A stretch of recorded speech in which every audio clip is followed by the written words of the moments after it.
अकाल, welcome back to the another video. आज नाजिया जो है, नाजिया पहुंच चुकी हैं, नाजिया खान मुस्लिम्स मौलाना जो है उनके पास। और गाइस काफी जबरदस्त नाजिया जो है वो काफी अच्छा बोलती हैं और काफी ब्लंट होके बोलती हैं, किसी से नहीं डरती। ये चीज मुझे उनकी बहुत अच्छी लगती है कि एटलीस्ट वो डरती किसी से नहीं है। सो G20 समिट से खुश नाजिया खान मंदिर की बुनियाद प्रस्त मौलानाओं के पास पहुंच गई और उन्होंने ऐसी ऐसी बातें कही हैं कि आप खुद भी सुनकर हैरान हो जाएंगे। जिस पर हमला करने वाले जो मंदिर के ऊपर जिन्होंने हमला किया है उनके पास पहुंची हैं और देखिए उन्होंने क्या कहा है, वो आज की इस वीडियो में हम देख पाएंगे। सो जल्दी से चलते हैं और वॉच करते हैं इस वीडियो को। ओरिजिनल वीडियो का लिंक नीचे डिस्क्रिप्शन में मिल जाएगा। तो yes, let's start the video and here we go. शेर के झुंड में शेर रहता है, कुत्तों के झुंड में कुत्ता रहता है। क्या बात कह रहे हैं आप? देखिए, अब मुस्लिम महिलाएं मस्जिद तो जा नहीं सकती और मज़ार हम जा नहीं सकते क्योंकि कुरान ने मना किया है मज़ार परस्ती। तो मंदिर क्यों ना आऊं मैं? इस्लाम किसी के बाप की बपौती तो है नहीं, किसी के बाप की जागीर तो है नहीं कि कोई एक दाढ़ी टोपी वाला आएगा और मुझे कहेगा कि नाजिया ने पूजा कर दिया तो अब नाजिया मुसलमान नहीं है या नाजिया अपना नाम चेंज कर लो। मैं जिन्ना को मानूं? मैं थूकती हूँ पाकिस्तान पर? मैं नहीं मान सकती पाकिस्तान को। और जिन मुसलमानों को भी इतनी मोहब्बत है पाकिस्तान वालों से, दरवाज़ा खुलवा देती हूँ, चले जाएं, आटा और चावल का लाइन लगा ले। चाइना इनका आका है, चाइना इनका अब्बा है पाकिस्तान का। जब चाइना में मस्जिदें तोड़ करके बाथरूम बनाया जाता है तब ये पाकिस्तान वाले भी चुप रहते हैं और असदुद्दीन अवैसी भी चुप रहते हैं। मुसलमान महिलाएं आज़ादी का जश्न मना करके घुंघरू तोड़ रही हैं और मुसलमान पुरुष चूड़ियां तोड़ रहे हैं। समझ नहीं आ रहा है उनको। हाय, अब क्या करेंगे? अब कैसे इनको टारगेट करेंगे? अब कैसे इनका हलाला करेंगे? अब कैसे इनको परफ्यूम लगाने पे प्रोस्टिट्यूट बोलेंगे? अब कैसे इन पर पाबंदियां लगाएंगे? अब 14 साल की बच्ची से निकाह का मजा कैसे लेंगे? तो चूड़ियां तोड़ने दीजिए ना, मजा आता है मुझे देखने में। भाई, तू मेरी छाती मत देखना, तू मेरा चेहरा देखना। छाती क्यों देखता है? और अपनी नजरें नीची कर ले, अपनी नजर में शर्म ले आ, तो तुझे फिर मेरे पर्दे का एहसास ही नहीं होगा। जाकर पूछो चाय वाले से, संघर्ष क्या होता है, पेट की भूख क्या होती है, पसीना क्या होता है, छत का एहसास क्या होता है, जाड़े में कंबल का एहसास क्या होता है। ये कोई गरीब व्यक्ति का बेटा ही बता सकता है जो बैठा है ना बड़े से चेयर पर, जिसका नाम नरेंद्र दामोदर दास मोदी है। नमस्कार, मैं सुमित तिवारी, द न्यूज़पेपर में आप सभी का बहुत बहुत स्वागत है। आज हमारे साथ बात करने के लिए एक बार फिर से नाजिया खान जी जुड़ गई हैं। इसके पहले इनका इंटरव्यू किया था जिससे आप लोगों ने बहुत प्यार दिया और आपकी डिमांड नाजिया खान यहाँ पे आई हैं। उनसे फिर से आज इंटरव्यू किया जाएगा, उनसे बात किया जाएगा कि देश में G20 समिट हुआ, सक्सेसफुल हुआ, जिसका असर पाकिस्तान में दिखाई दिया। और साथ ही बात करेंगे UCC यानी कि यूनिफॉर्म सिविल कोड पर। इन्हीं सारे मुद्दों पर बात करने के लिए हमारे साथ में जुड़ी है नाजिया खान जी। नाजिया जी, आपका बहुत बहुत स्वागत है एक बार फिर से। Thank you so much. आपका बहुत वीडियो वायरल हुआ था, बहुत लोगों ने प्यार किया, आपने कैसा लगा? बहुत अच्छा लगा। जनता का प्रेम, लोगों का प्रेम, अपनों का प्रेम जब मिलता है ना तो और उत्साह बढ़ती है और हिम्मत बढ़ती है। लगता है कि हाँ, सही दिशा पे जा रहे हैं। और जब कोई थोड़ी सी कटाक्ष करता है तब तो और ज़्यादा यकीन हो जाता है कि अच्छा, दिशा सही है तब तो। अच्छा। तो अभी आप मंदिर में आई थी? हाँ जी, मंदिर आई थी दर्शन करने। हाँ, दर्शन करा मैंने। मैं अंदर गई और दर्शन किया है, पूजा की है। बहुत अच्छा लगा, बहुत बहुत अच्छा लगा। इतना सुकून लग रहा है कि मैं आपको बता नहीं सकती हूँ। आपको तो लग रहा है, लेकिन एक दूसरी तरफ सुकून नहीं होता होगा। देखिए, अब मुस्लिम महिलाएं मस्जिद तो जा नहीं सकती और मज़ार हम जा नहीं सकते क्योंकि कुरान ने मना किया है मज़ार परस्ती। तो मंदिर क्यों ना आऊँ मैं?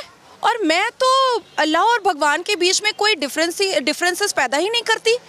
और हमारे माँ बाप ने तो हमें ऐसी परवरिश नहीं दी है कि मैं जात पात, जाति, धर्म ये सब मैं मानूं। मैं तो बिल्कुल नहीं मान सकती ये सारी चीज़ें। इस्लाम में हराम है ना? किसने कहा? बोलते हैं इस्लाम में हराम है मूर्ति की पूजा करना। देखिए, इस्लाम में ये जो अल्लाह के मानने वाले जो अभी धर्म के ठेकेदार बनकर बैठे हैं वो तो चर्च भी नहीं जाते, पर कुरान में तो सूरह मरियम है ना। वो तो ईसा मसीह को कैंडल जलाने के लिए चर्च भी नहीं जाते, पर प्रॉफिट में तो ईसा मसीह भी है ना। तो क्यों नहीं जाते हैं? फिर कुरान से सूरह मरियम हटा दिया जाए ना। क्योंकि सूर्य मरियम तो पढ़ाया जाता है, और ख़ास करके मुस्लिम महिलाएं जब प्रेग्नेंट होती हैं तो उनको कहा जाता है कि सूर्य मरियम पढ़ें ताकि लेबर पेन में आराम होगा। और भी बहुत सारी चीज़ें बताई जाती हैं। तो जब सूर्य मरियम हम कुरान में पढ़ सकते हैं तो हम चर्च क्यों नहीं जा सकते हैं? और मैं कहना चाहती हूँ कि काफिर बोलना ना बंद कर दें, ये धर्म के ठेकेदार हिंदुओं को बंद कर दें, क्योंकि ये जो सनातन धर्म है ना, इसने हमेशा माफ़ी की बात कही है, इसने हमेशा अच्छाई की बात कही है, इसने हमेशा इंसानियत की बात कही है। जिहाद, तलाक, ये सारी बातें नहीं कही है सनातन धर्म ने। तो मैं क्यों ना मानूं इस धर्म को? और देखिए, इस्लाम किसी के बाप की बपौती तो है नहीं, किसी के बाप की जागीर तो है नहीं कि कोई एक दाढ़ी टोपी वाला आएगा और मुझे कहेगा कि नाजिया ने पूजा कर दिया तो अब नाजिया मुसलमान नहीं है, या नाजिया अपना नाम चेंज कर लो। मेरा नामकरण करने वाले, मेरा नाम रखने वाले ये कौन नए लोग हैं? मैं तो इनको नहीं जानती। मेरा नाम मेरे माता पिता ने रखा है, और इस नाम के साथ और इस इस्लाम धर्म के साथ मैं हनुमान मंदिर भी जाऊँगी, मैं शिव मंदिर भी जाऊँगी, मैं सब कुछ करूँगी, मैं गंगा स्नान भी करूँगी, सब कुछ करूँगी। मैं देखना चाहती हूँ कि वो कौन धर्म के ठेकेदार हैं जो ना कुरान मानते हैं ना और सिर्फ हदीस और जिन्ना के बनाए हुए 1937 के शरिया लॉ को मानते हैं। मैं क्यों मानूंगी? मैं नहीं मानूंगी जिन्ना के बनाए हुए 1937 के शरिया लॉ को, और मुझे कोई मानने पर मजबूर भी नहीं कर सकता है। मौलवी भी नहीं, मौलवी भी नहीं। मैं जिन्ना को मानूं? मैं थूकती हूँ पाकिस्तान पर? मैं नहीं मान सकती पाकिस्तान को। और जिन मुसलमानों को भी इतनी मोहब्बत है पाकिस्तान वालों से, दरवाज़ा खुलवा देती हूँ, चले जाएं, आटा और चावल का लाइन लगा ले। हिंदुस्तान में वंदे मातरम अगर ना बोल सकते हैं, हिंदुस्तान के नेशनल एंथम पर अगर खड़े नहीं हो सकते हैं, हिंदुस्तान के संविधान को अगर मुसलमान नहीं मान सकते हैं, तो आपके बाप की बपौती या अम्मा का जहेज नहीं है हिंदुस्तान। इस भूमि पर और इस धरती पर अगर रह रहे हैं, यहाँ से कमा रहे हैं, यहाँ पर सुरक्षित है, तो इस भूमि और इस धरती को सम्मान देना पड़ेगा, मान देना पड़ेगा, मर्यादा देना पड़ेगा। भारत में G20 समिट हुआ, सक्सेसफुल हुआ यहाँ पर, लेकिन इसका असर पाकिस्तान में दिखाई दिया। नरेंद्र मोदी सऊदी के प्रिंस से जब गले मिल रहे थे तो पाकिस्तान में एक तरफ पसीना छूट रहा था। कैसे देखते हैं इसे आप? देखिए, मुझे टारगेट करना आसान है। क्यों नहीं कोई फतवा अभी 24 घंटे में आया सऊदी के प्रिंस खुर्शीद साहब के लिए? क्यों नहीं फतवा आ रहा है दुबई के शहजादे के लिए? वहाँ तो 72 एकड़ की मंदिर बन रही है और गले मिल रहे हैं खुर्शीद साहब। अब बताएं, कोई फतवा बताएं, क्योंकि खुर्शीद साहब कभी भी हिंदुस्तान के मुसलमानों को मुसलमान मानते ही नहीं है। देखिए, मैं अपने 5 पुश्त के बारे में बता सकती हूँ, नाना नानी दादा दादी, पर क्या पता मेरा छठा पुश्त सनातनी होगा, क्या पता हम कन्वर्टेड मुसलमान होंगे, ये भी तो हो सकता है ना, क्योंकि 4,500 साल पुराना तो यही धर्म था ना। देखिए, हमने मैं केरला विजिट की थी 2019 में, टीपू सुल्तान के बच्चों को देखा बर्तन मांजते हुए। पश्चिम बंगाल और लखनऊ में देखा नवाब वाजिद अली शाह के बच्चों को पतंगे बनाते हुए 10 पैसा पर। औरंगजेब ने कई मंदिरें तोड़ी, ठीक है, सम्राट अकबर ने राजपूतों को मारा। सूर्य, उसकी पूजा करते हैं ना हम, चंद्रमा उसकी पूजा करते हैं ना, अग्नि उसकी पूजा करते हैं ना, मिट्टी उसकी पूजा करते हैं ना, पेड़ पौधे उसकी पूजा करते हैं ना सनातनी। सबको खत्म करने की हिम्मत है, ताकत है, करके दिखाए तो, करके दिखाए। तो क्या लग रहा है, ये पाकिस्तान का जो पसीना छूट रहा है एक तरफ, और दूसरा अपने देश में भी इसका विरोध किया जा रहा है। G20 सक्सेसफुल तो हो चुका, लेकिन उसकी जो निगेटिव बातें हैं वो सिर्फ दिखाई जा रही हैं भारत के अंदर भी। क्या कहेंगे इसके बारे में? क्या नेगेटिव बातें हैं, मुझे बताइए ना। अब बारिश हो गया, पानी भर गया वहाँ पर मंडपम में, बोल रहे हैं क्या मोदी जी का सारा जो पैसा खर्चा किया था सब दिखाई दे दिया इसमें। देखिए, हर इंसान के पास जब वो सुबह उठता है ना, तो उसके पास उसकी ज़िंदगी का एक होमवर्क होता है। मेरा होमवर्क होता है, मैं सुबह उठूंगी, योगा करूंगी, उसके बाद मैं रेडी होंगी, मैं कोर्ट जाऊंगी। तो उसी तरीके से यहाँ पर रहने वाले और पाकिस्तान में रहने वाले का एक होमवर्क है, मुंह से जहर उगलना।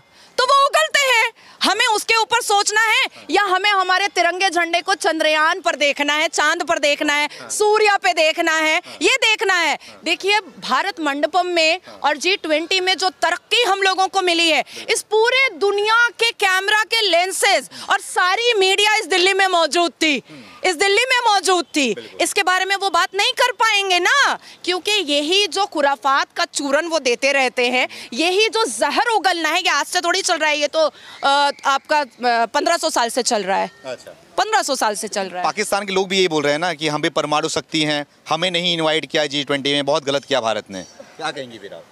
देखिए, मैं इतना जानती हूँ कि शेर के झुंड में शेर रहता है, कुत्तों के झुंड में कुत्ता रहता है।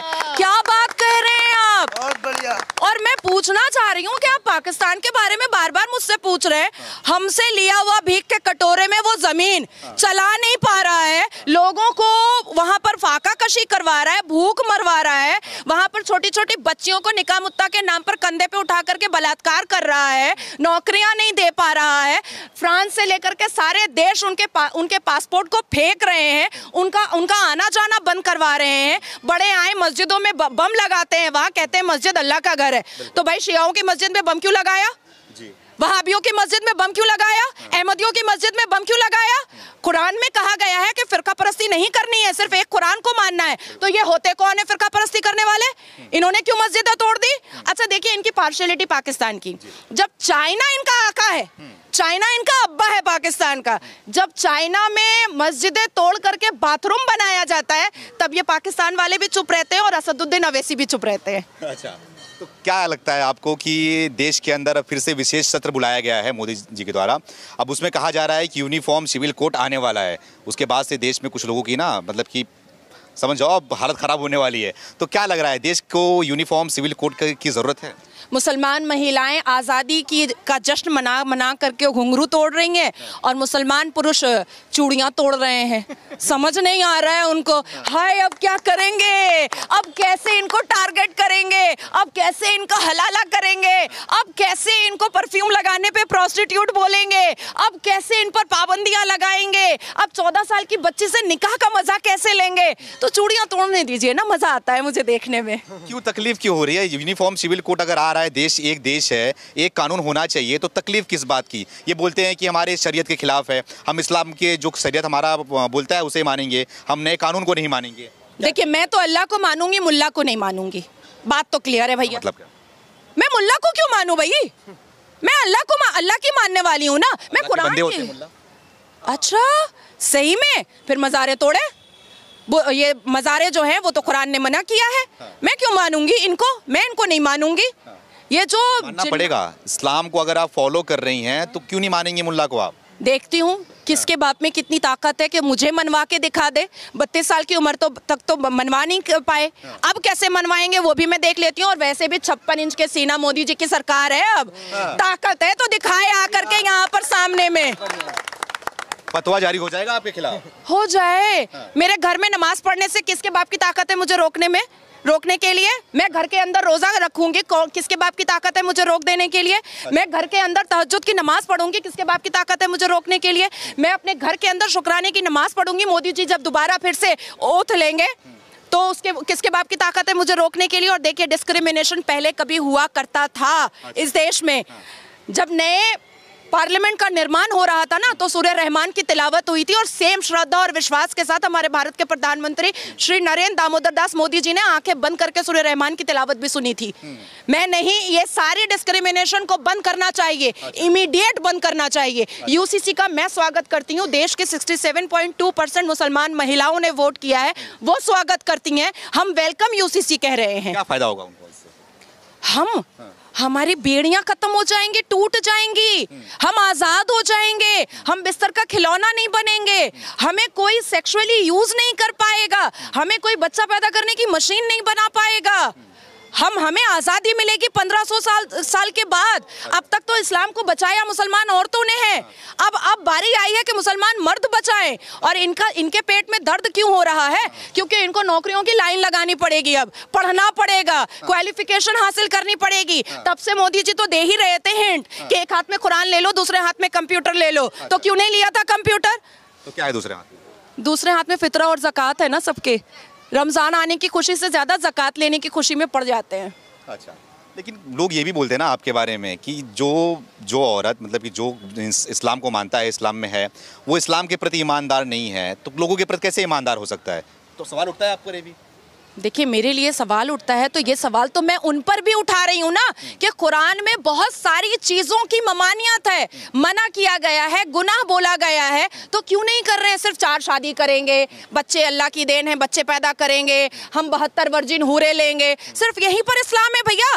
बाकी जो कुरान में 30 पारे में लिखा हुआ है उसको नहीं मानेंगे, उसको भी तो मानना चाहिए ना। तो ये तमाम मौलवी मुल्ला पहले खुद कुरान अच्छे से पढ़ें, जिन्ना के बनाए हुए शरिया लॉ को कूड़े में फेंकें, पहले कुरान पढ़ें अच्छे से, कुरान की बातों को मानना स्टार्ट करें, फिर अपने आप हम इज्जत दे देंगे। तो आप बोल रही हैं कि 72 हूरे के बारे में बात कर रही हैं, क्या होता है 72 हूरे? थोड़ा यहाँ पे लोग खड़े हैं, उनको समझाइए कि 72 हूरे का मतलब क्या होता है। देखिए, अगर मान लीजिए मैंने आपको कन्विंस कर लिया, कन्विंस करने के बाद मैंने आपको इस्लाम कबूल करवा दिया, तो अल्लाह की नज़र में और प्रॉफिट मोहम्मद सल्लल्लाहु अलैहि वसल्लम की नज़र में मैं बहुत अच्छी मुसलमान हो गई। अब अगर मैं मर्द होती, क्योंकि मैं औरत हूँ इसलिए मुझे जन्नत में भी कुछ नहीं मिलने वाला है, अगर मैं मर्द होती तो मुझे खूबसूरत तराशी हुई 72 वर्जिन हूरें, जिसकी वर्जिनिटी ब्रेक नहीं हुई है, वर्जिन हूरें मुझे आसमान पर मिलेगी, 135 फुट की होगी, जिससे जो छीकेंगी तो नहरें बनेंगी, थूकेंगी तो चश्मे बन जाएंगे। तो ये सारी ठरकबाजियां जन्नत में होंगी। मतलब धरती तो गंदा करके रखा ही है बच्चे पैदा कर करके, अब जन्नत में भी ठरक और बच्चे पैदा करने का इनको बहुत शौक है। सही बात। तो क्या इसमें क्या दिक्कत है? अगर कोई बोल रहा है, कोई मुसलमान भाई हमारा बोल रहा है कि हमें 10 बच्चा चाहिए, तो उसमें तकलीफ क्या है? क्या किसी को तकलीफ है? आपको ऐसा लगता है आपके 10 बच्चे हो जाने चाहिए? मुझे तो नहीं लगता। तो फिर आप कैसे सोच रहे हैं? आप इंसान है ना, वो उसकी सोच है ना, सामने वाले की सोच है। तो उस सोच को तो बदलनी है ना। देखिए, हमारा तो इस्लाम भी मॉडिफाई हुआ है, तौरात, ज़बूर, बाइबल, इंजील, तब कुरान आया है। तो मॉडिफिकेशन तो कुरान आने से पहले हुआ है। तो आज अगर यूसीसी के द्वारा मॉडिफिकेशन आ रहा है इस्लाम धर्म में, तो इसमें प्रॉब्लम कहाँ पर है? प्रॉब्लम यहाँ पर है कि 4 शादियां बंद हो जाएंगी। अब देखिए, फिर वही ठरक आ गया ना, फिर मैं बोलूंगी लस्ट। अरे खुदा से मोहब्बत करो, जिस्मों से लस्ट रखना छोड़ दो, यही तो समझाने की कोशिश की जा रही है ना। भारत के प्रधानमंत्री क्या कह रहे हैं कि अल्लाह के मानने वाले, अल्लाह ने कहा है इल्म मानो। अब नाजिया ने पढ़ लिया तो नाजिया आवारा हो गई, नाजिया ने पढ़ लिया तो नाजिया खराब हो गई, नाजिया ने पढ़ लिया तो नाजिया भाई अब मुसलमान ही नहीं रही। भाई अगर मुझसे बात करनी है इस्लाम के बारे में, तो मैं आपको कह रही हूँ कि मैं बामायने वाला कुरान हाथ में बिना लिए हर एक सवाल का जवाब देने को तैयार हूँ। अच्छा, जब आपने कुरान पढ़ा है, इस्लाम को मानती हो, बुर्खा नहीं पहनती आप, हिजाब नहीं पहनती आप, तो बोलेंगे सच्चे मुसलमान कर लेना आप भी, और जिनके फेवर में आप बात कर रहे हैं उनको भी कहिए कि शर्म और लिहाज अपनी आंखों में रख ले, मुझे नकाब पहनने की जरूरत नहीं पड़ेगी। बहुत बढ़िया। अच्छा, ये तो गलत है बात। अगर आप इस्लाम को फॉलो कर रही हो, अगर आप मस्जिद में जा रही हो, नमाज पढ़ रही हो, तो उनकी बात, जैसे कि आप मंदिर में, सब हम लोग हैं मंदिर में जाते हैं, पुजारी की बात मानते हैं, पुजारी जो बोलता है हम वो करते हैं ना, तो मौलवी जो बोलता है आपको भी करना चाहिए वो चीज़ें। आपके पुजारी ने अभी मुझे मना नहीं किया मस्जिद में एंटर करने से, आपके मंदिर में एंटर करने से। आपके पुजारी ने अभी नहीं कहा दुपट्टा कहाँ है, पर्दा कहाँ है, आपके पुजारी ने ये सारी चीज़ें मुझसे नहीं पूछी। सिर्फ मेरी श्रद्धा देखा, मेरा विश्वास देखा, मेरी आस्था देखी, मेरे आंखों में इज्जत देखी कि इस मंदिर में एंटर करते वक्त मेरी आंखों में बहुत श्रद्धा और विश्वास था। तो बाकी चीज़ें तो उनके नज़रों में कुछ मुझे वैल्यूबल लगी ही नहीं, उनकी नज़रों में सिर्फ मेरा श्रद्धा ही वैल्यूबल था। लेकिन अभी मैं मेन स्ट्रीम मीडिया में जब खड़ी होती हूँ, तो क्योंकि मैं कोर्ट के ड्रेस में होती हूँ, तुम्हारा पर्दा कहाँ है? भाई तू मेरी छाती मत देखना, तू मेरा चेहरा देखना। छाती क्यों देखता है? और अपनी नजरें नीची कर ले, अपनी नजर में शर्म ले आ, तो तुझे फिर मेरे पर्दे का एहसास ही नहीं होगा। देखिए, पाखंडियों की फौज को अब खत्म करने का वक्त आया है। अच्छा, तो क्या जो बुर्खा पहन रही हैं, जो हिजाब पहन रही हैं, उनको रोक लोगे आप? चेंज अवेयरनेस बहुत जरूरी है।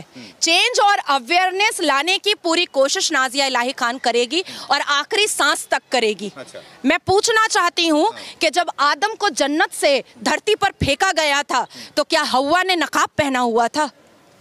कोई मुझे इसका जवाब दे दे। किसी के पास जवाब नहीं होगा। आप इतनी एनर्जी के साथ में इतना चिल्ला के बोलती हो, इतनी ताकत कहाँ से आती है? आप नरेंद्र मोदी की बात करती हो, नरेंद्र मोदी प्रधानमंत्री हैं, कोई मुझे मेरा कुछ भी करके दिखाए, तो इतना नरेंद्र मोदी के प्रति इतना घमंड क्यों? अभी यूपी चलिए ना आप मेरे साथ, अगर जैसे ही उसका हस्बैंड कहता है ना तलाक दे देंगे, तो वो कहती है योगी को बुला देंगे। अभी आप सोचो भूल जाता है, दिमाग खराब हो जाता है। बंगाल में आप चाहिए कोई तलाक होता है तो सबसे पहले लड़की के दिमाग में आता है नाजिया इलाही खान के पास चलो, मजा चखा देगी। तो देखिए माहौल चेंज हो रहा है, सिनेरियो चेंज हो रहा है। मुस्लिम लड़कियों के ऊपर जो अत्याचार होता आया है, मुस्लिम लड़कियों के साथ जो कुप्रथाओं की मुस्लिम लड़कियां शिकार होती आई हैं, उससे बाहर निकलने का वक्त आया है, उससे आगे बढ़ने का वक्त आया है। मैं चाहती हूं कि मेरी कम्युनिटी की मुसलमान लड़कियां पढ़े लिखे शिक्षित हों, वो भी इसरो में काम करें, वो भी इंजीनियर बने, वो भी डॉक्टर बने, वो भी सुप्रीम कोर्ट में जाएं, वो भी चिल्लाएं, वो भी रोड पर कहें कि मैं आज़ाद हूँ। मैं ये चाहती हूँ। ये है असली आज़ादी। सही बात है। हाँ, नो डाउट बहुत ज़्यादा ब्लंट हैं, बहुत ज़्यादा ब्रेवरी के साथ बात करती हैं, थोड़ा सा भी डरती नहीं। और मुझे लगता है कि यार आपको डरना नहीं चाहिए, आप बात करो तो हक पर हो, राइट पे हो, दिल खोल कर बात करो।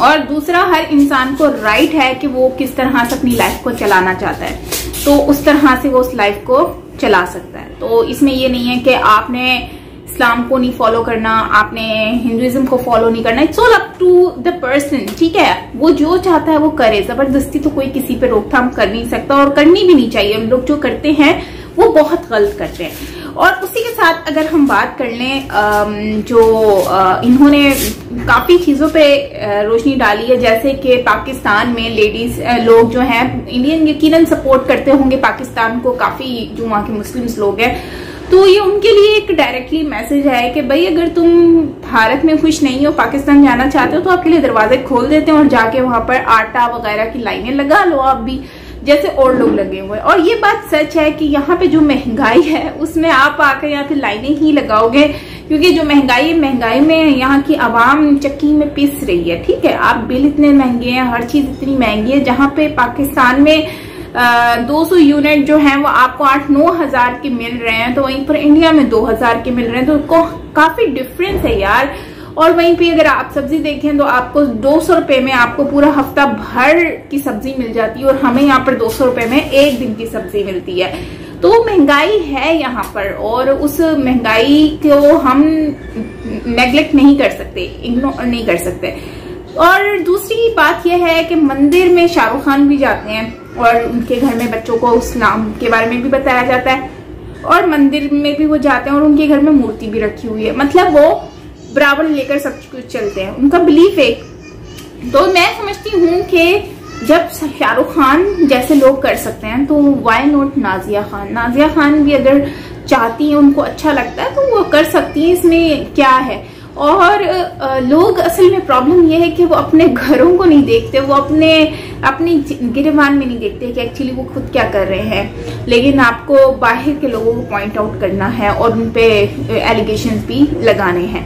एनीवेज फ्रेंड्स, काफी जबरदस्त उनकी बातें हैं, और उन्होंने हूरों के ऊपर भी हाईलाइट किया है बात को कि हूरे जो हैं इनको चाहिए, तो वाकई हूरे चाहिए इनको, और दुनिया में भी इनको 7-7 4-4 बीवियां चाहिए। एक बीवी हो जाती है इतनी खूबसूरत, और फिर भी उसको छोड़ के दूसरी तीसरी के ऊपर फोकस करना होता है, तो ये बहुत ही बुरा है। लेकिन हर एक मर्द ऐसा नहीं होता, कुछ मर्द ऐसे भी हैं जो नहीं सोचते, और कुछ हैं जो कहते हैं कि नहीं हमने दूसरी भी करनी है, दूसरी के बाद कहते हैं तीसरी भी करनी है, तो ये भी चल रहा है। एनीवेज फ्रेंड्स, यहीं पर ही अगर हम देखें तो उन्होंने जो है वो काफी जो है वो खुश भी नजर आ रही है G20 समिट के ऊपर के भारत का इतना अच्छा सक्सेसफुल ये G20 समिट गया है, और पब्लिक जो है वो इस पे प्राउड फील कर रही है, खुश है। और जो है इंडिया को अपने एम के ऊपर फोकस करना है, और वो कर भी रहा है, और आज वो चांद पर पहुंच गया है। लेकिन वहीं पर ही अगर वो यही एम पाकिस्तान के ऊपर सोच के रख चले और हर सुबह वो पाकिस्तान की माला जपे, तो मुझे लगता है कि वो कभी भी कामयाब नहीं हो पाता। चांद पर पहुंचा हुआ है तो वो आगे का सोच रहा है। और इसी तरह से अगर हम बुक्स की बात करते हैं तो इंडियन बुक्स में कभी भी पाकिस्तान के बारे में तो कुछ पढ़ाया ही नहीं जाता। वहीं पर ही पाकिस्तान के बुक्स में इंडिया हिंदू ये चीजें हैं। भले वो हेट टॉपिक है लेकिन है तो इंडिया, लेकिन फोकस इनका इंडिया ही है। तो आज शायद यही वजह है कि हम दूसरों के घरों पे फोकस करके बैठे हैं। जिस दिन हम अपने घर पे फोकस करेंगे उस दिन हम कामयाब होंगे। तो बहुत जबरदस्त वीडियो लगा, बहुत जबरदस्त। उन्होंने कहा कि भाई चर्च पे आपको जाना चाहिए।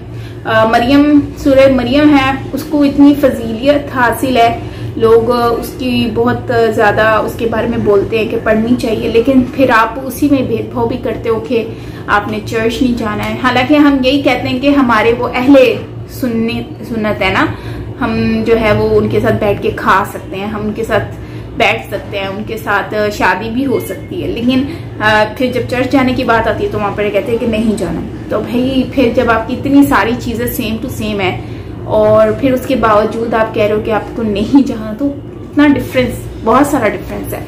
एनीवेज फ्रेंड्स, यहीं पे वीडियो को एंड करते हैं और आपको बस इतना ही कहूँगी कि चर्च की अगर रियलिटी आपको जाननी है हमारे यहाँ पर, तो मुस्लिम्स की नज़रिए में आप चर्च की ये वैल्यू जान सकते हैं कि आज चर्च टूटा है, जो फैसलाबाद में चर्च टूटे हैं, तो अगर उनके माइंड में कोई रिस्पेक्ट होती चर्च के लिए तो चर्च कभी नहीं तोड़ते। तो बस आप यही समझ लीजिए कि कितनी रिस्पेक्ट कर रहे हैं ये लोग। एनीवेज, यहीं पे एंड करते हैं, मिलते हैं नेक्स्ट वीडियो के साथ। आपको कैसा लगा कमेंट में बताएं। So till then take care, lots of love and